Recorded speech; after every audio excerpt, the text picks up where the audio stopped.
साथियों नमस्कार। मैं आप लोगों के सामने काकभूसुंडी जी की कथा बताने जा रहे हैं। सर्वप्रथम श्री राम की कथा भगवान श्री शंकर ने माता पार्वती जी को सुनाई थी। उस कथा को एक कौवे ने भी सुन लिया। उसी कौवा का पुनर्जन्म काकभूसुंडी के रूप में हुआ। काकभूसुंडी को पूर्व जन्म में भगवान शंकर के मुख से सुनी वह कथा श्री राम कथा पूरी की पूरी याद थी। उन्होंने यह कथा अपने शिष्यों को सुनाई।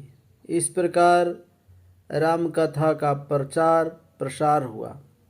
भगवान शंकर के मुँह से निकली श्री राम की यह पवित्र कथा आत्म रामायण के नाम से विख्यात है। लोमस ऋषि के शाप के चलते काकभूसुंडी कौवा बन गए थे। लोमस ऋषि ने शाप से मुक्त होने के लिए उन्हें राम मंत्र और इच्छा मृत्यु का वरदान दिया।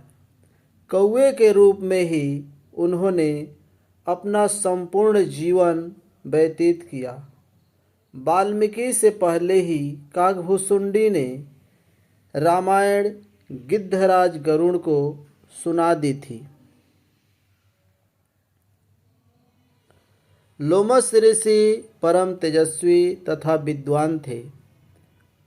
इन्हें पुराणों में अमर माना गया है।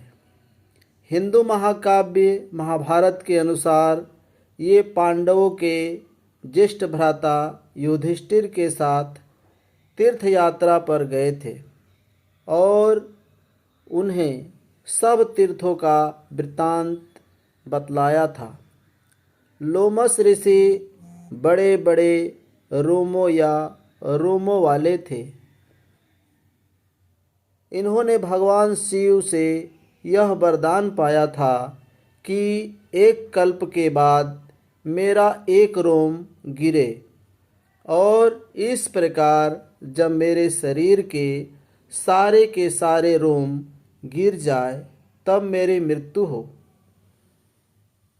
जब रावण के पुत्र मेघनाथ ने श्री राम से युद्ध करते हुए श्री राम को नागपाश से बांध दिया था, तब देवर्षि नारद के कहने पर गिद्धराज गरुड़ ने नागपाश के समस्त नागों को खाकर श्री राम को नागपाश के बंधन से मुक्त कर दिया था।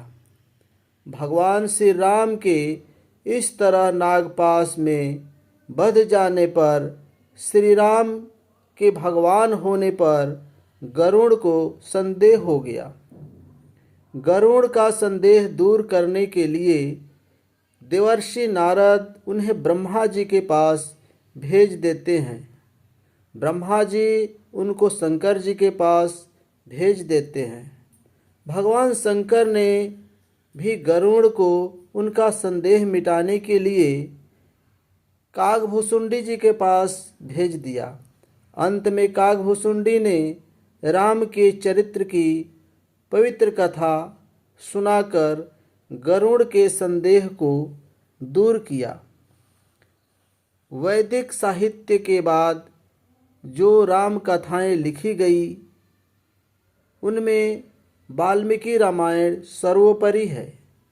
वाल्मीकि श्री राम के समकालीन थे और उन्होंने रामायण तब लिखी जब रावण वध के बाद राम का राज्याभिषेक हो चुका था। एक दिन वे वन में ऋषि भारद्वाज के साथ घूम रहे थे और उन्होंने एक वाग्य द्वारा कोच पक्षी को मारे जाने की हृदय विदारक घटना देखी और तभी उनके मन में एक श्लोक फूट गया। वह यही से इस कथा को लिखने की प्रेरणा मिली। यह इसी कल्प की कथा है और यही प्रमाणिक है। वाल्मीकि ने रामायण से संबंधित घटना चक्र को अपने जीवन काल में स्वयं देखा या सुना था, इसलिए उनकी रामायण सत्य के काफ़ी निकट है। लेकिन उनकी रामायण के सिर्फ 6 ही कांड थे। उत्तरकांड को बौद्ध काल में जोड़ा गया। उत्तरकांड क्यों नहीं लिखा वाल्मीकि ने, या उत्तरकांड क्यों जोड़ा गया, यह सवाल अभी भी खोजा जाता है। अद्भुत रामायण सांस्कृतिक भाषा में रचित 27 सर्वों का काव्य विशेष है। कहा जाता है कि इस ग्रंथ के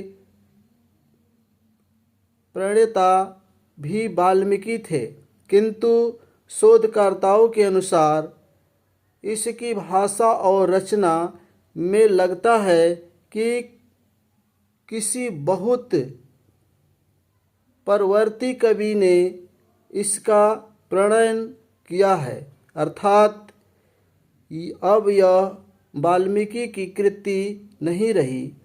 तो क्या वाल्मीकि यह चाहते थे कि मेरी रामायण में विवादित विषय न हो, क्योंकि वे श्री राम के एक मर्यादा पुरुषोत्तम के रूप में ही स्थापित करना चाहते थे।